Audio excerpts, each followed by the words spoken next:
All right, Ethan, I just wanted you to talk to me a little bit about your learning over this trimester. So I want you to start first with language arts. I want you to tell me some things you think you're doing a good job with. Okay. And also maybe tell us some goals that you hope to get to by the end of the year. Sounds good. Ooh, highest letter knowledge. Well, I think I'm really good at that. That's been a strategy that I've been doing for a long time, so I think I'm going to highlight that one. Okay. I agree. You're really strong in your letters. What about the next one? Yes, I have letter knowledge, sound knowledge too. Mm-hmm. So I think I'm good at that one. Okay. I do know I have vowel sounds, short and long, so I know that one really well. Okay. How about when you get to vowel pairs? What's the next step? Well, vowel pairs, I think is like when you gotta understand when like one vowel is pushed together with another, and it makes a special sound. Mm-hmm. You have to know what to do when you get there, Yeah. right? Mm-hmm. Good.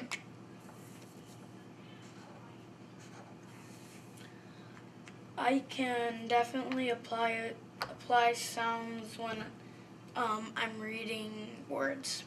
Okay, good. How about the last one? That's probably the trickiest. I can self-correct when reading by self-monitoring what I read. Like, if I don't understand something, I'm really good at going back and, like, looking like, oh, I didn't understand, like a special word, and you go back and maybe try it again. Okay. So I'm really good at that one too. Okay. So if you've got all those highlighted, what would your goal be now, since it looks like you have most of the second grade skills? What would you be working on then, do you think, next? I think I should keep doing self-corrects when reading by self-monitoring. Yeah.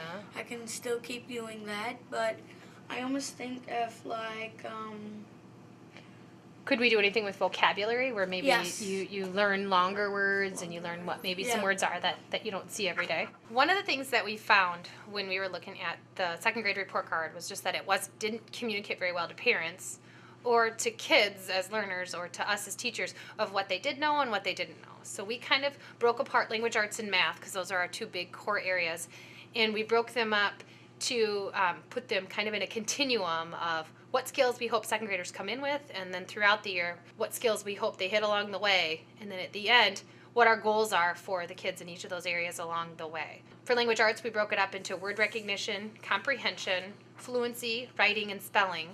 And then for math, we broke it up into just mathematical communication, how they go about solving problems, and then computation.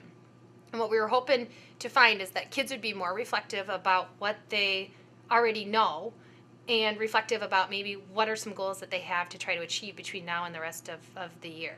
And then as we go throughout the rest of the year, we can make connections back to some of those goals as they're being instructed in large group and small group instruction in both language arts and in math.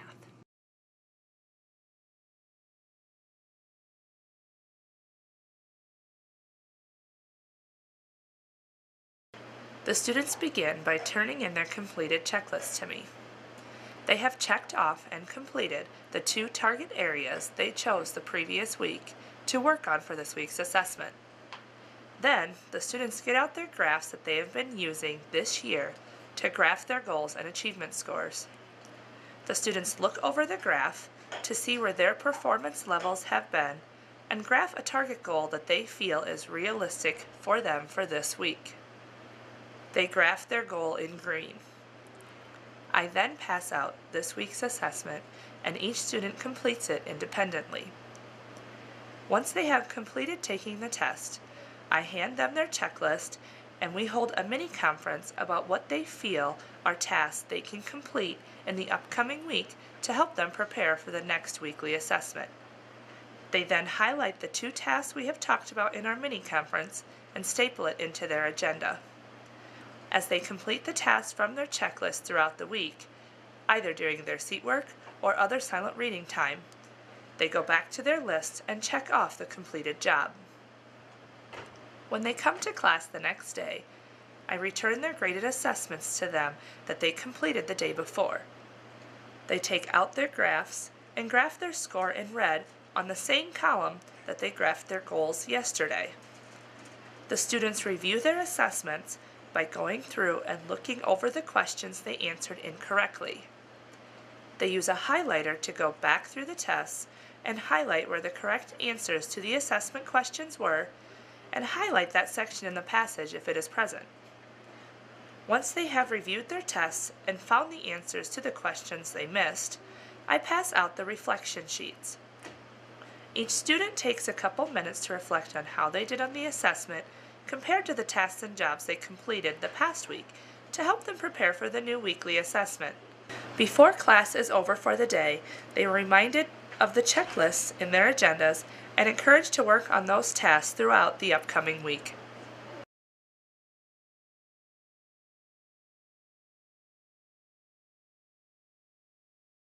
In 5A, we've been talking a lot about the fact that teachers can't actually get inside their students' heads, so the kids have to drive their education.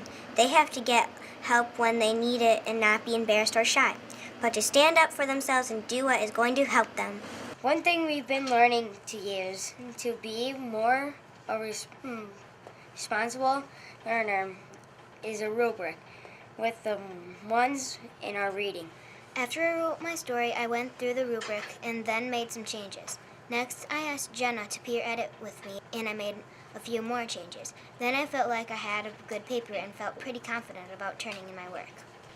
Miss A wanted to make sure we felt okay using rubrics, but she wanted us to be able to admit how we really felt without everybody knowing.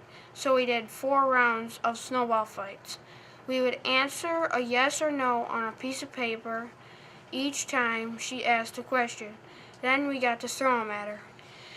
Next, we would go up and pick up a piece of paper and go to either the yes or no side of the room. It helped us to see that most of us knew how to use a rubric and that we'd try our best to do.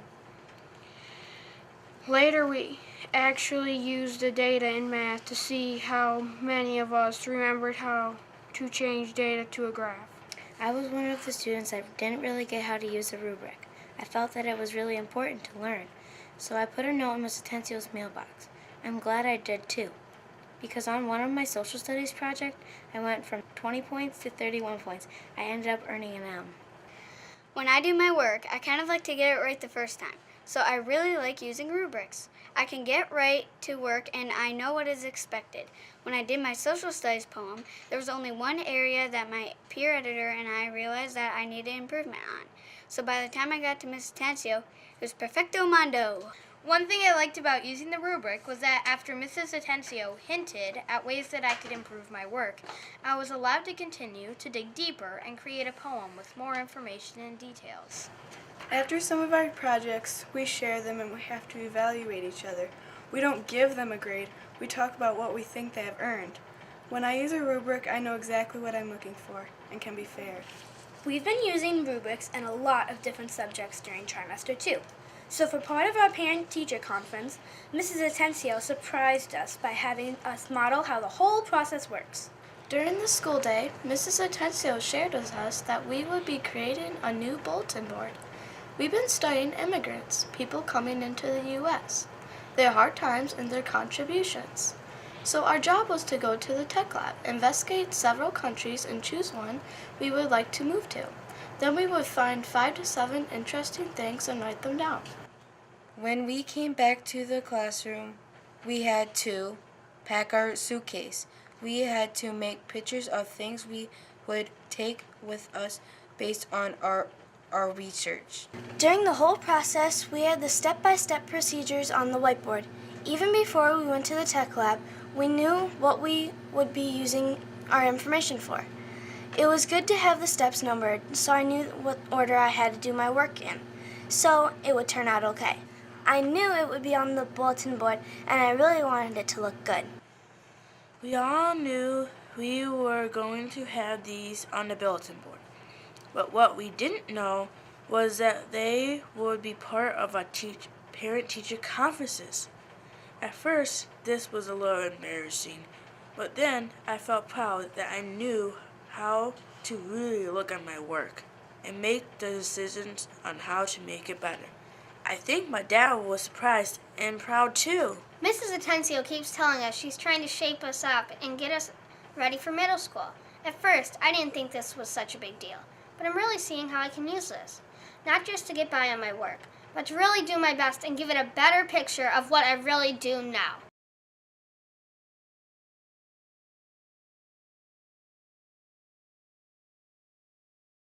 All right, Kylie, now that we've finished writing our animal research papers, it's time to take a look at your writing and for you to reflect on what you've done and how well you think you did all the things, like how you organized your writing, how you had your support from your details, from your research, and how you applied the conventions we've learned at school.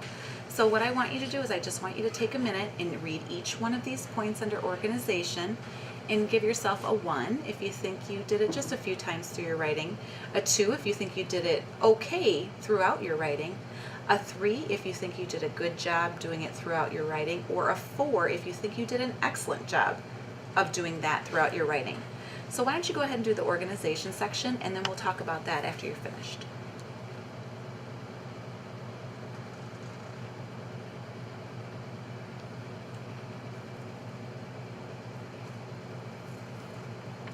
Alright, so now that you've graded yourself, let's go ahead and take a look at your piece of writing and compare it to how you graded yourself. My writing stays on topic the whole time.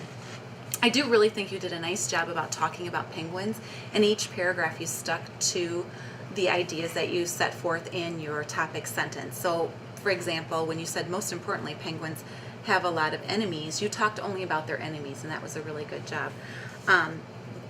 And then also on the next one where it says it makes sense and my sentences are connected together, you did a great job there. I would have given you a 3 as well.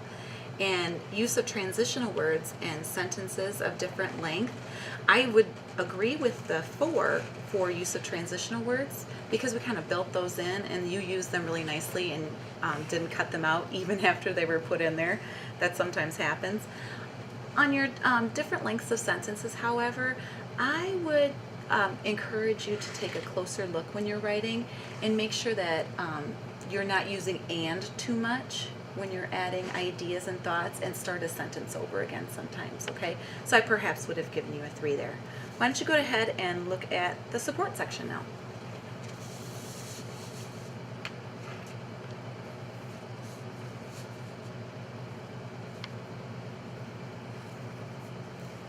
Very good. All right. Can you tell me a little bit why you gave yourself a 4 and you used many details? Because I really love penguins and I know a lot about them. So do you feel that you included a lot of those details that you already knew plus what you found on your research? Mm-hmm. Good. I would agree with that. And then you gave yourself a 3 for my details are specific. I think that was a good grade on that as well because although you have a lot of knowledge about penguins and you had research, sometimes you could have gone into more detail about specific examples of what you knew. And then you gave yourself a 4 for my words make my writing more interesting. Which words do you think made your writing more interesting? Cool. Penguins are cool animals.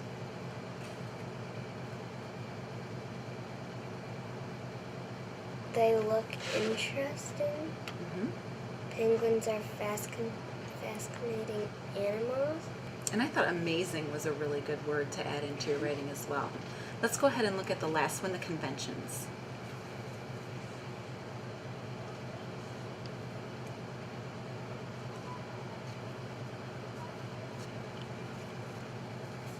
Great. I see that you gave yourself in conventions mostly 4s, and then you marked yourself a 3 for I've self-edited my writing. What made you give yourself a 3 as opposed to a 4 for self-editing? Because I didn't do a lot of self-editing. Of changes. So next time, do you think it would be a good idea next time for you to take a more careful look at your writing before we come back to the table to conference?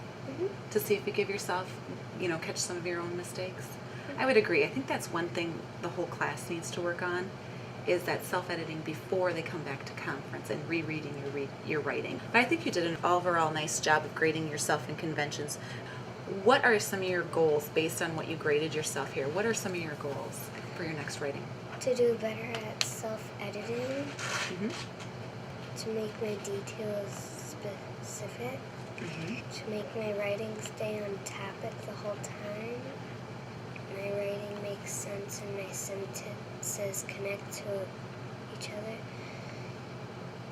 Very good. I think you had 4 areas that you pointed out, and I think if you focus on any 2 of these that you really think that you need to improve on, and those improve for your next expository writing, I think your writing will improve and be excellent.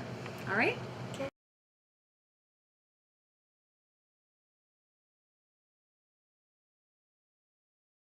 Okay, so Abby, I wanted to quickly meet with you to go over your student-led conferences. So that's coming up. I know you're so excited about it. At the top, you started by saying some things that you're already doing to drive your learning. And you said that you are doing these 2 things. What 2 things are you doing? Participating in class and giving 5. I would agree. You participate a lot, and you're like rock star at giving 5. So good idea. And then right down here are all of your test scores. So your MAP scores, your IO assessments, your DIBELS, your Elite 21 scores. Let's just look at that a minute. Okay. And then after you looked at that, you took a moment and you said from these results and your performance on classwork and homework, you can tell what? That I've made growth. Yeah, that's evident, isn't it? You've really made growth. And then you're like, well, I want to keep learning and reading. So you plan to tell mom and dad that you're going to do what to continue your reading learning? To read more at home. Good idea. Can you think of anything else that you could do? Like we have Elite 21 online. Have you ever logged into Elite 21 online? But you haven't even written that down. Do you think that's something you could add on here? Log into Elite 21. And then some of the books that you read are a nice variety. It's like some of them are a little bit more challenging. So I wonder if you could say something like continue to read challenging books. Do you think you could add that in there too?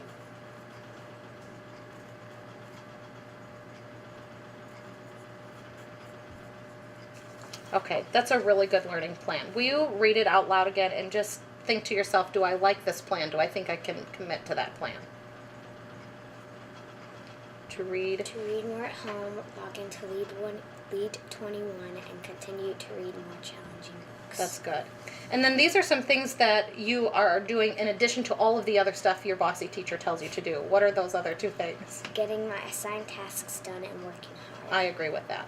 Let's quickly look at math because I looked over the writing and it looks really nice. So you have all of your math scores here as well. And then from these math results, what can you tell? I've made growth. Good. Can you tell that you work really hard on your math? Do you want to add that in there? Do you think mom and dad would want to know that you put forth good effort? Good job. Okay. And then you have an action plan. You want to, in order to continue your math learning. What is your action plan? To practice my facts more at home. Great idea. I know that you do log into First in Math. Do you think you could do that more too? Would you feel comfortable adding that to your action plan? Log into First in Math.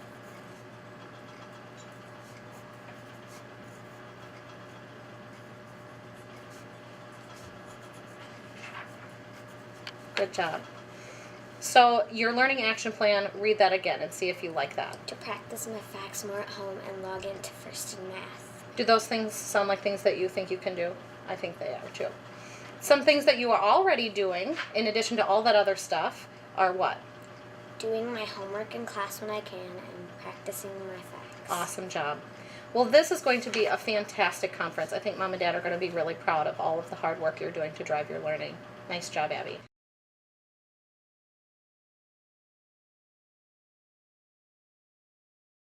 So here is a rating sheet to fill out. It tells me everything we will cover in language arts in the next unit. I have to decide if it is a skill I already know, something I kind of know, or something I need to work on. So here I go. Now that I have the rating sheet filled out, I will use it to reflect and set goals. What are 3 things I'm already good at?